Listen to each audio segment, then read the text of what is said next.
remember? Remember what? You really don't remember. Who's about to fall? He's about to fall, Turner! This isn't the fight! That's a bit from the critically acclaimed new film Nickel Boys. It's out in select theaters today, and the CBC's Jackson Weaver joins me. So, Jackson, give us the rundown. What's the Nickel Boys story? There is a lot to know about this. Now, this is based on findings around the Dozier Boys School in Florida, operated from 1900 to 2011, and they, in around that year, there was found remains of some of the students there, allegations of abuse, of torture. Terrible things occurred against many Black young boys who attended that school. And then after that, there's a series of nonfiction investigations.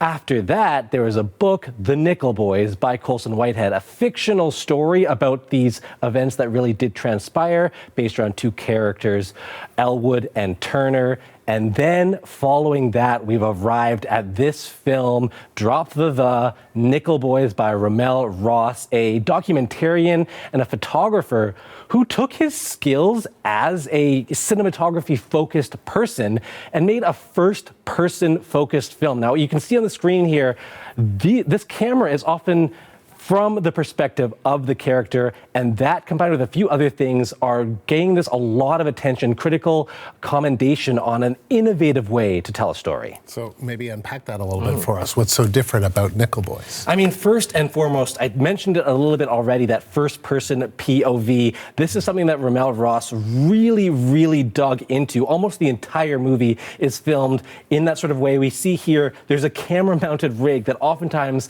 actors would walk around with on their bodies, either just pointed wherever they're pointing, or RaMell Ross around the corner with actually a Bluetooth remote operated camera that would point the camera in different directions, and you get the vision from the perspective of the characters. You are Elwood, you are Turner, you are, as he tried to make very clear, a Black person in Jim Crow era South. You are experiencing so much hardship, so much violence.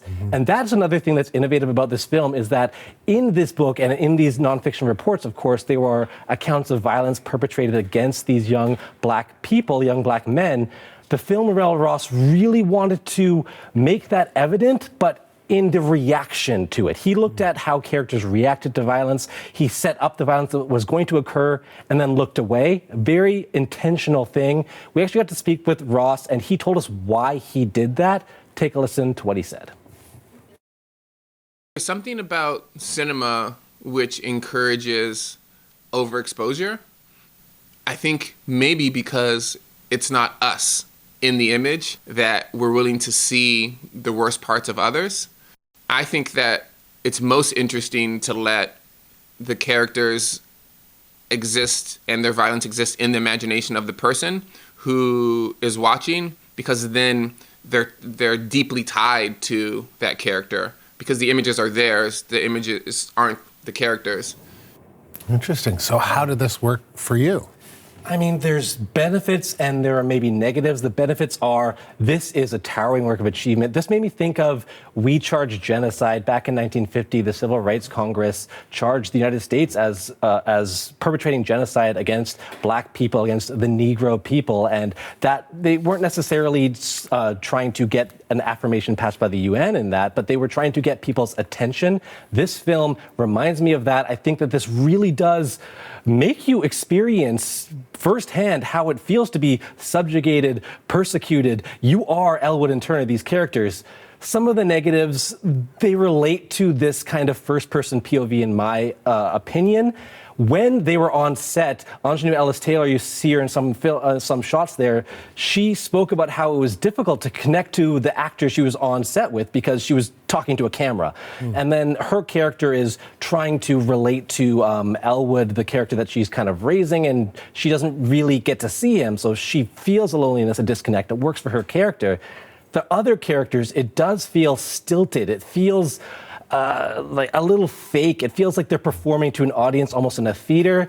Doesn't really read right to me. Some of the writing from first-time fiction director RaMell Ross, as I said, he did documentaries before, it feels a little bit artificially poetic. There's lines like, you eat that oatmeal like your mama made it for you, or when he tells a story about getting ice cream given to him by somebody he didn't really respect, he's like, every bite was like another sock in the mouth.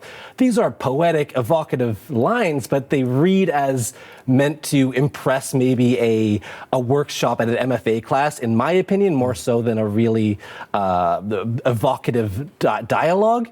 And all of that amounts to a film that is impressive, but not necessarily enjoyable. Now, I want to caveat that with, this is something you should see. It reminds me of Zone of Interest. It reminds me of The Brutalist, but there's a little bit missing for what kind of critical acclaim it has earned at this point. Okay, I think I'm starting to get an idea of what your rating may be around.